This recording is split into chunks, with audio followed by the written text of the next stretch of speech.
నా ప్రియ సహోదరి సహోదరులారా, ప్రభు అయిన యేసు క్రీస్తు నామములో మీ అందరికీ శుభములు తెలియజేస్తున్నాను. జల ప్రళయానికి ముందు, జల ప్రళయము తర్వాత దేవుడు మనుషులకు ఏ ఆహారాన్ని ఇచ్చారు అనే విషయాన్ని గనక మనం చదువుకున్నట్లయితే, ఆది కాండము 1వ అధ్యాయము 29వ వచనములో దేవుడు ఆదాము గారికి మరియు అవ్వ గారికి ఇచ్చినటువంటి ఆహారం. దేవుడు, ఇదిగో భూమి మీదనున్న విత్తనములిచ్చు ప్రతి చెట్టును, విత్తనములిచ్చు వృక్ష ఫలములు గల ప్రతి వృక్షమును మీకిచ్చి ఉన్నాను, అవి మీకు ఆహారమగును. భూమిపైన ఉన్నటువంటి మొక్కలు మరియు వృక్షాలు, వాటి విత్తనాలు, వాటి ఫలాలు అంటే పళ్ళు తినడానికి దేవుడు అనుమతించాడు. దీని అర్థం, దేవుడు ప్రారంభంలో మనిషికి శాకాహారాన్నే అనుమతించాడు. ఆది కాండము 2వ అధ్యాయము 16వ వచనములో, మరియు దేవుడైన యెహోవా, ఈ తోటలోనున్న ప్రతి వృక్ష ఫలమును నీవు నిరభ్యంతరముగా తినవచ్చును, ఇంక్లూడింగ్ జీవ వృక్షం. కానీ 17వ వచనములో, అయితే మంచి చెడ్డల తెలివినిచ్చు వృక్ష ఫలమును తినకూడదు. ఆ తోటలో మొక్కలుండొచ్చు, దాని విత్తనాలు తినమన్నాడు, అక్కడున్నటువంటి వృక్షాల ఫలాలు తినమన్నాడు. కానీ ఏదైతే తినకూడదో అది కూడా ఆజ్ఞాపించాడు. ఏదైతే దేవుడు వద్దంటాడో అది వారు తిన్నారు. దేవుని మాటకు అవిధేయులైపోయారు. దేవుణ్ణి చూసి వీరు దాక్కున్నారు. ఎందుకు? తప్పు చేశారు కదా. దేవుడు వీరి నుంచి ఒకటి ఆశించాడు, పశ్చాత్తాపం ఏమైనా పడతారేమోనని. కానీ ఎవరు తగ్గలేదు. ఒకరిపైన ఒకరు వేసేసుకున్నారు. ఎవరు నేను తప్పు చేశానని ఒప్పుకోలా. ఓకే, దేవుడు వారికి ఆ తోట నుంచి వెళ్ళగొట్టారు. ఆ మాటను గనక మనం చూస్తే 3వ అధ్యాయం 23వ వచనంలో, దేవుడైన యెహోవా అతడు ఏ నేల నుండి తీయబడనో దానిని సేద్యపరచుటకు ఏదేను తోటల నుండి అతనిని పంపివేశాను. అంతకుముందు ఏదేను తోటను సేద్యపరచడానికి దేవుడు నియమించాడు. ఎప్పుడైతే ఏదేను తోటలో దేవుని మాటను వారు వినకుండా, ఆయన ఆజ్ఞను వారు పాటించకుండా తప్పిపోయారో అప్పుడు ఏదే నుండి గెంటివేయబడ్డారు. అయితే వారెక్కడ సేద్యం చేయాలి? ఇప్పుడు ఏ నేల నుండి అయితే ఈయన తీయబడ్డాడో ఆ నేలకే పంపించేశారు ఆయన్ని. అంటే అక్కడ ఆయన ఏం చేయాలి? ఇప్పుడు పొలములో పండినటువంటి ఆహారాన్ని తినాలి. అంటే పొలం అంటే ఇక్కడ దున్నాలి, కష్టపడాలి, నాటాలి. నాటాక వచ్చినటువంటి విత్తనాలను, కూర మొక్కలను, వృక్ష ఫలాలను తినాలి. మామూలుగా అయినా గనక కష్టపడకపోతే ఆ భూమి ఈయనకు సరి అయిన పంట ఇవ్వదు. ఎలాంటిది? 18వ వచనములో, అది ముండ్ల తుప్పలను గచ్చ పొదలను నీకు మొలిపించినట్టు. కనుక నువ్వు ఒక పొలం చేసుకొని అందులో నువ్వు కష్టపడి అది దున్ని అక్కడే నువ్వు ఆహారాన్ని పండించుకొని తినాలి. అంటే చెమట కార్చి తినాలి అని చెప్పాడు. చెమట కార్చి తినమన్నా, కష్టపడి తినమన్నా, పాపం చేసిన తర్వాత కూడా, అంటే అవిధేయులుగా మారిపోయిన తర్వాత కూడా దేవుడు ఆహారాన్ని మార్చలేదు. అదే పొలంలో పండిన ధాన్యాన్ని తినమన్నాడు. అంటే శాకాహారాన్ని ప్రిపేర్ చేశాడు దేవుడు. 9వ అధ్యాయము 3వ వచనం, వారి యొక్క ఆహారాన్ని మార్చినట్టుగా మనం చూస్తున్నాం. ప్రాణము గల సమస్త చరములు మీకు ఆహారమగును, పచ్చని కూర మొక్కలను ఇచ్చినట్లు వాటిని మీకు ఇచ్చి ఉన్నాను అంటున్నాడు. సమస్త చరములు మీకు ఆహారమగును, మాంసం ఇచ్చేసాడు దేవుడు. అంటే ఇదంతా ఎక్కడ జరుగుతుంది? పాపం చేశాక జలప్రళయం వచ్చింది. ఆ జలప్రళయం తర్వాత, ఆ జలప్రళయంలో రక్షింపబడినటువంటి ఈ నోహావు కుటుంబానికి ఆయన కుమారులకు ఇచ్చినటువంటి ఆజ్ఞ. ఇంకేమంటున్నారంటే దేవుడు ఇదే 9వ అధ్యాయం 2వ వచనంలో, మీ భయమును మీ బెదరును అడవి జంతువులన్నిటికీ, ఆకాశ పక్షులన్నిటికీ, ఆ నేల మీద ప్రాకు ప్రతి పురుగుకును, సముద్రపు చేపలన్నిటికీ కలుగును. చూసారా, మనిషి దేవుని మాట వినకపోవడం వల్ల జంతువులు మనిషికి భయపడడం, మనిషి జంతువులకు భయపడడం, ఆహారం నిమిత్తం వాటిని చంపేసి తినడం. ఈ మనిషి చంపేస్తాడని అవి మీద పడి అవి కూడా తమను తాము రక్షించుకునే క్రమంలో ప్రాణాలు తీయడం. ఎప్పుడు ఇదంతా జరిగింది? ఇదంతా మనిషి పడిపోయిన తర్వాత మాత్రమే అని మనం ఇక్కడ అనుకోవడానికి వీల్లేదు. ఆదాము వాళ్ళు ఇద్దరు పడిపోయిన తర్వాత దేవుడు ఆహారాన్ని మార్చలేదు. కానీ వారి తదనంతరం వచ్చినటువంటి జనరేషన్ మొత్తం చాలా దారుణంగా వారు పాపం చేశారని మనం చూస్తూ ఉన్నాం దేవుని బిడ్డలారా. ఆనాటి ప్రపంచం బలాత్కారంతో నిండి ఉంది అని బైబిల్లో రాయబడింది. 6వ అధ్యాయంలో మనం చూస్తాం 13వ వచనంలో, దేవుడు నోహాతో సమస్త శరీరుల మూలముగా భూమి బలాత్కారముతో నిండి ఉన్నది కనుక నా సన్నిధిని వారి అంతము వచ్చి ఉన్నది. ఆయన భరించలేనంత పాపం చేసేశారు. కనుకనే జల ప్రళయం తర్వాత దేవుడి వారి ఆహారాన్ని మార్చేశాడు. పూర్తిగా వారు ఆదామును బట్టి ఏ భూమి అయితే శపించబడిందో ఆ భూమిలో బ్రతికే వారిగా మారిపోయారు. ఇక ఏదేను తోట అనేది వారి జీవితంలో లేదు. కానీ కరుణామయుడు దేవుడు ఏదేను తోట మనిషి కొరకే వేశాడు కాబట్టి ఏదేను తోట దేవుడు ఇయ్యాలని ఇష్టపడుతున్నాడు.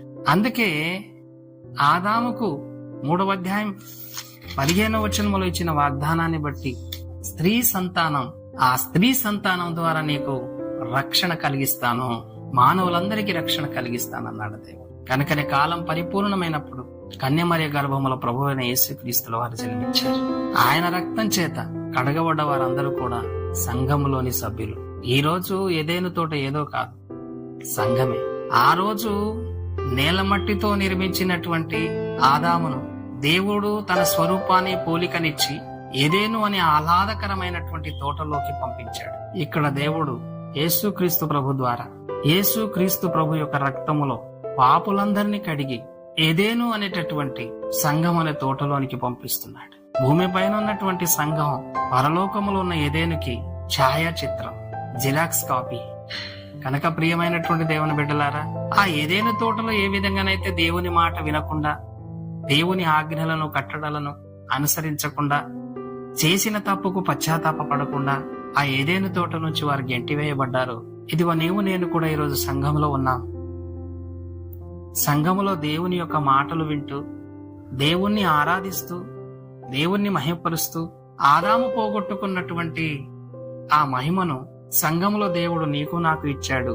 సత్క్రియల చేత మనం ఈ లోకంలో వెలగాలే తప్ప, ఆ మహిమను ప్రకాశింప చెయ్యాలే తప్ప, అనేకమైనటువంటి భయంకరమైన పనులు చేస్తూ తిరిగి సంఘమని ఏదేను నుండి గెంటివేయబడకూడదు. మనం క్రీస్తు రాకడ సమీపమైంది, తన వారి కొరకే వస్తున్నాడట ఆయన.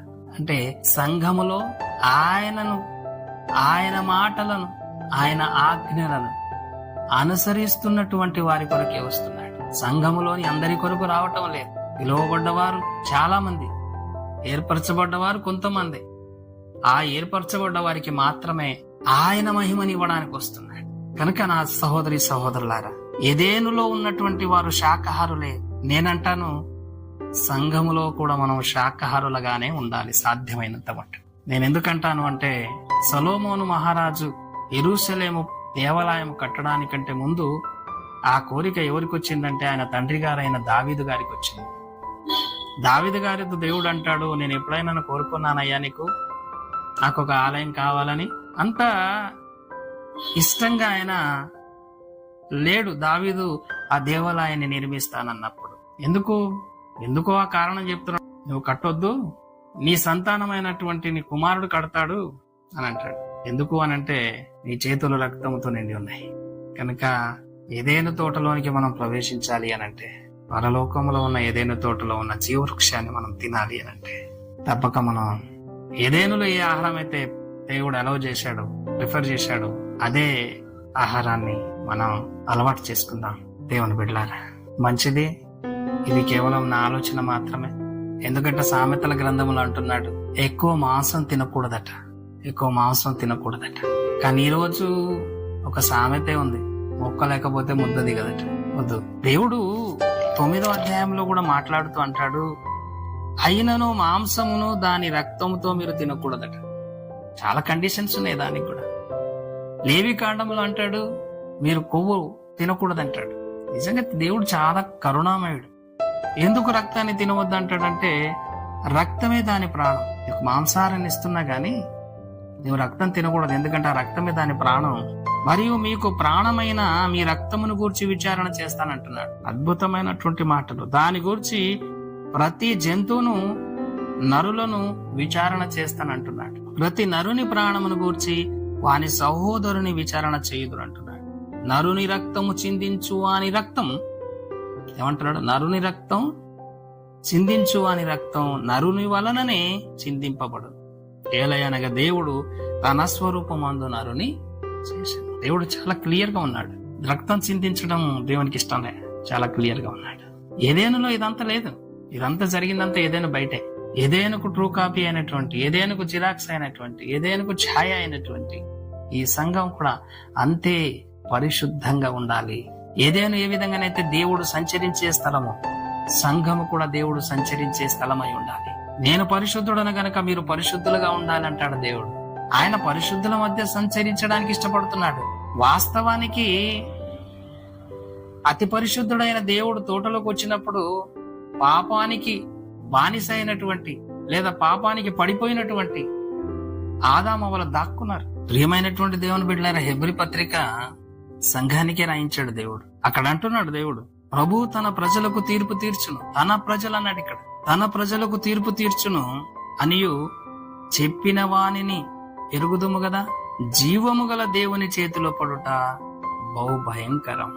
దేవుని బిడ్డలారా, తీర్పు ఎక్కడి నుంచి ప్రారంభమవుతుంది? పేతురు వ్రాసినటువంటి మొదటి పత్రిక 4వ అధ్యాయం 17వ వచనములో, తీర్పు దేవుని ఇంటి యొద్ద ఆరంభమగు కాలము వచ్చి ఉన్నది. అది మన యొద్దనే ఆరంభమైతే దేవుని సువార్తకు అవిధేయులైన వారి గతి ఏమోను. సంఘములో ఎలా ఉంది మన యొక్క ప్రవర్తన? సంఘంలో అందరి ముందు యాక్టింగ్ చేస్తున్నామా? పరిశుద్ధాత్మ వచ్చిందని, లేదా చక్కగా నేను దైవ భక్తుడినని వేషధారణ వద్దు దేవుని దగ్గర. సంఘము వెలుపటి వారి ఎదుట ఆయనకు మనం మహిమ తెచ్చువారిగా ఉండాలి. సత్క్రియల చేత అంటున్నాడు.